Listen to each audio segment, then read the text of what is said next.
She did not know it yet, but the moment Flavia Tersa stepped across her husband's threshold, Rome had already begun remaking her. The torches flickered against marble walls, their flames throwing warped silhouettes that stretched and twisted like spirits trying to escape. Her bare feet whispered across the cold floor. Her hands trembled violently despite her efforts to keep them still. Behind her, 7 witnesses stood in rigid silence, faces half lit, half shadowed, watching her with the same detached curiosity one might give a ritual sacrifice. She had been told this was tradition. She had been told every bride before her had done the same. She had been told that refusal would dishonour her father, end her marriage before it began, and brand her as unfit for any man in Rome. But no one had told her what the tradition actually required. Not until tonight. Not until the cloth was lifted from the wooden structure in the corner, revealing the secret the Roman world fought for centuries to bury. 18-year-old Flavia Tersa lived in the 49th year of Emperor Domitian's reign, an age of marble temples, triumphal arches, legal precision and polished brutality. Rome was a world that worshipped order, ownership, lineage, a world where marriages were not unions of affection, but transactions of bodies and bloodlines, a world where a bride's silence spoke louder than her voice. Tonight, Flavia was about to learn that the real wedding, the one no poet sang about, the one no historian dared to fully describe, did not happen beneath bright garlands and saffron veils.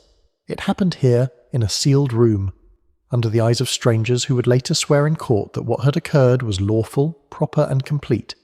Hours earlier, Rome had celebrated her.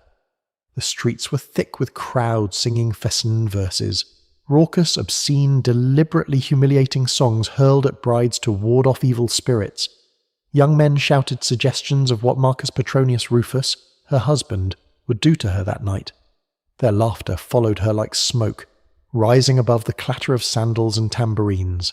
Her flame-coloured veil, symbol of fire and fertility, glowed in the afternoon light.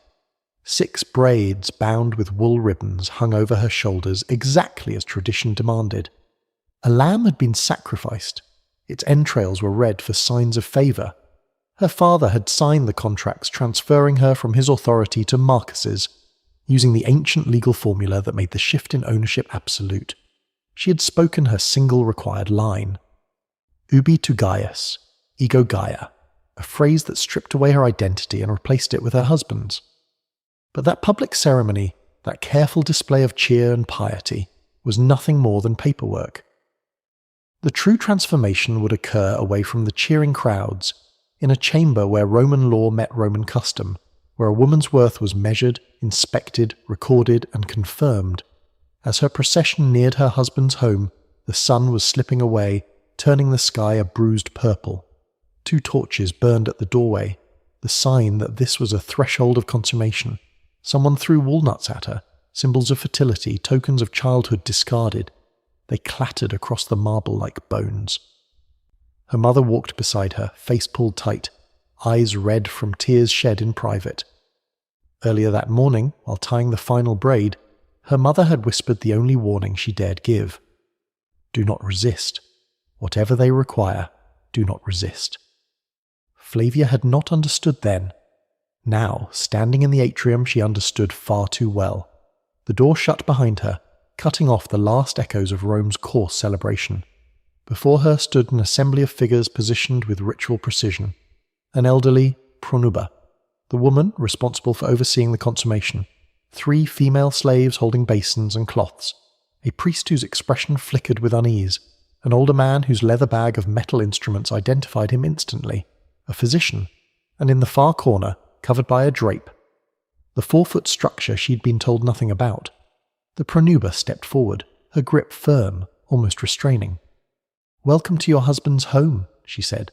"The sacred rites must now be completed." Sacred. The word tasted like iron. To understand what Flavia faced, one must understand Roman marriage not as romance, not as partnership, but as contract, conventio in manum, the transfer of a woman into the hand of the husband.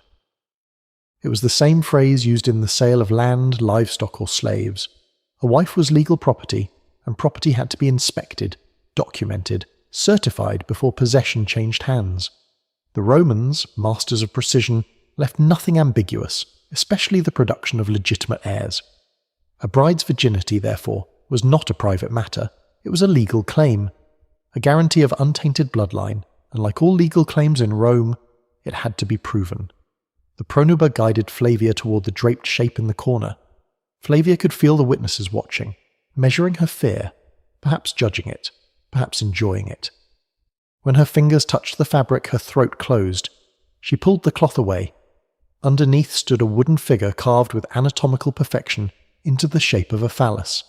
Far larger than anything she had imagined, far more detailed, polished with ritual oil to a sheen that reflected the torchlight. It was not symbolic. It was not decorative. It was a device with a purpose.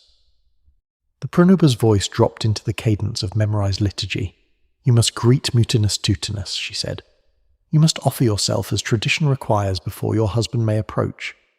Mutinus Tutinus, Rome's god of initiation, the deity brides were presented to before consummation. A god mentioned in ancient texts so cautiously, so ashamedly, that many historians once believed he was metaphorical. But he was real. The ritual was real. And what the Church Fathers later described with horror, Rome had practiced as casually as breathing. Flavia felt herself sway. The pronuba steadied her, positioned her, murmured instructions that made Flavia's skin crawl. The witnesses watched in total silence, because they were not there for modesty, or comfort, or support. They were there to testify, to record, to ensure the ritual happened exactly as law and custom required. What Flavia performed next was the same action countless Roman brides had performed before her, actions written about only in fragments, by men who could not bring themselves to describe what they had seen. St. Augustine, writing centuries later, condemned the practice, calling it obscene, degrading, wicked. Arnobius hinted at penetration. Lactantius refused to describe the details at all, insisting that even naming the ritual polluted the speaker. Varro, the only Roman author who mentioned Mutinus Tutinus without Christian outrage, spoke so vaguely that it took centuries for scholars to understand what he was implying. But Flavia understood instantly. When the ritual was completed, the slaves washed her with scented water. The pronuba murmured blessings, though her voice carried no warmth. The physician approached for the expected examination, a procedure performed as routinely as checking a horse's teeth before purchase. Earlier that day, he'd confirmed Flavia's virginity. Now he confirmed the ritual's effect. His notes would become legal evidence. Flavia clenched her jaw so hard her teeth throbbed. She did not speak. She did not cry. Roman brides were trained for silence, and silence was expected, especially now. With the ritual and examination complete, she was led into the bedchamber. The door would remain open all night, because consummation was not a private act. It was a final verification. The pronuba stood positioned at the entrance. The witnesses waited just beyond. Slaves held linens prepared for what would follow, and Marcus Petronius Rufus, her husband of a single day, entered looking oddly nervous, as if he too sensed that what was about to occur had less to do with desire than with duty, law, and expectation. The pronuba's voice cut through the stillness. Let the marriage be fulfilled according to the laws of Rome. Let witnesses verify the act. Let no doubt remain that this woman is now a wife. The torches crackled. The room tightened around her. And as Marcus approached the bed, Flavia Tersa understood fully, perhaps for the first time in her life, that her body was no longer her own. It belonged to the law, to her husband, to Rome itself. What happened that night forged the foundation of her future. But the night was not over. Rome's rituals had only begun. At some point in the night, time stopped behaving normally. Minutes bled into hours, and hours stretched into something shapeless and airless. The open doorway framed the pronuba like a sentinel carved from marble, her posture never shifting, her expression never softening. She was there not to protect Flavia, but to protect the law, to ensure that nothing occurred outside the strict boundaries of Roman custom. Everything had to be visible.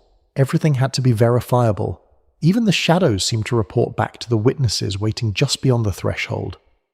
Marcus moved stiffly beside Flavia, driven not by desire but by the crushing weight of expectation.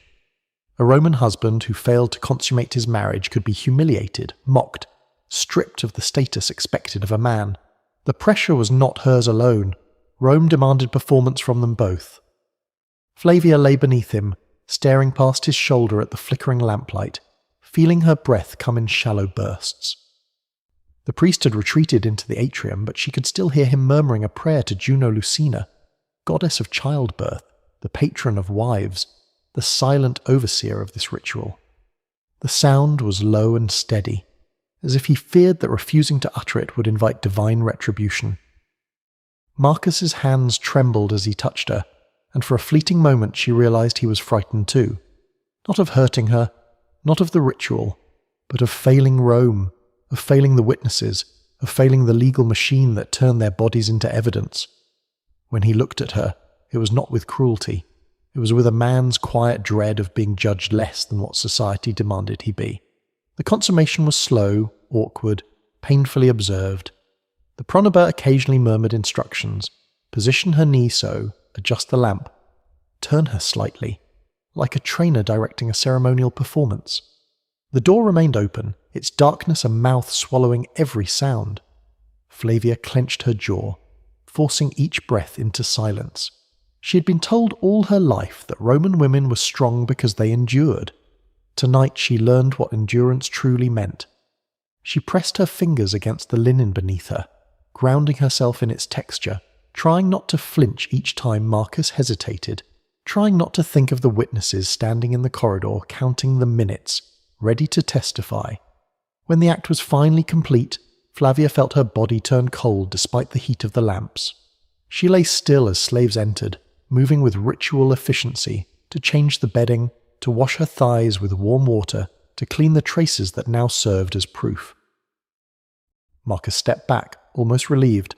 He was breathing hard like a man who had escaped a battlefield rather than entered a marriage. The pronuba nodded once, not approvingly, but simply marking the moment. Yes, the law's satisfied. The contract stands.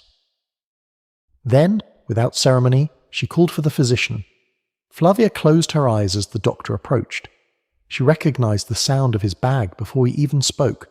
He had examined her twice already today. This third examination, he announced softly, would record the final confirmation that the consummation had occurred as required. His voice was clinical, detached, the voice of a man who had performed the same ritual on hundreds of brides, none of whom he remembered. It was not cruelty, it was routine, and routine is often the most terrifying thing of all. He conducted the examination, taking notes in a small wax tablet. Flavia felt her stomach twist with humiliation.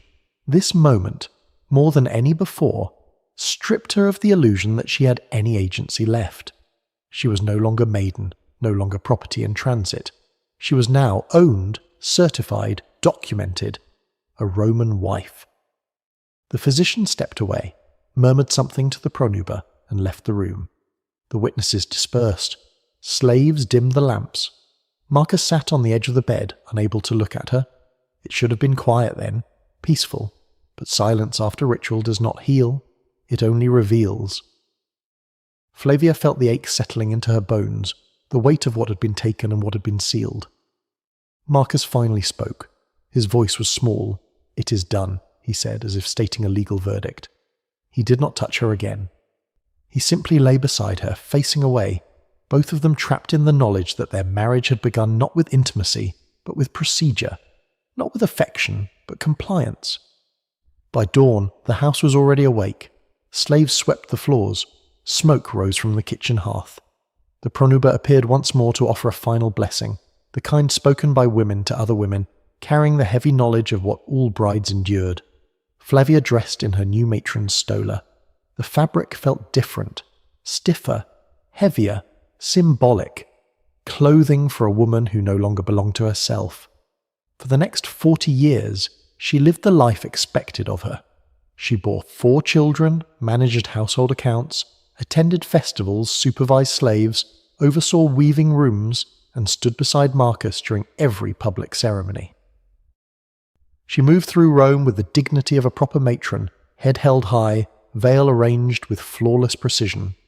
No one, not her mother, not her sisters, not her daughters, ever asked her what happened on her wedding night, and she never volunteered it, not because she feared speaking, But because in Rome, there was nothing unusual about what she endured, silence was not secrecy. Silence was normalcy. The women of Rome lived entire lives in those silences. Historians do not record them because Roman men rarely wrote about the rituals they found embarrassing or unworthy of praise. Christian writers condemned them only to erase them. Medical texts obscured them beneath clinical language.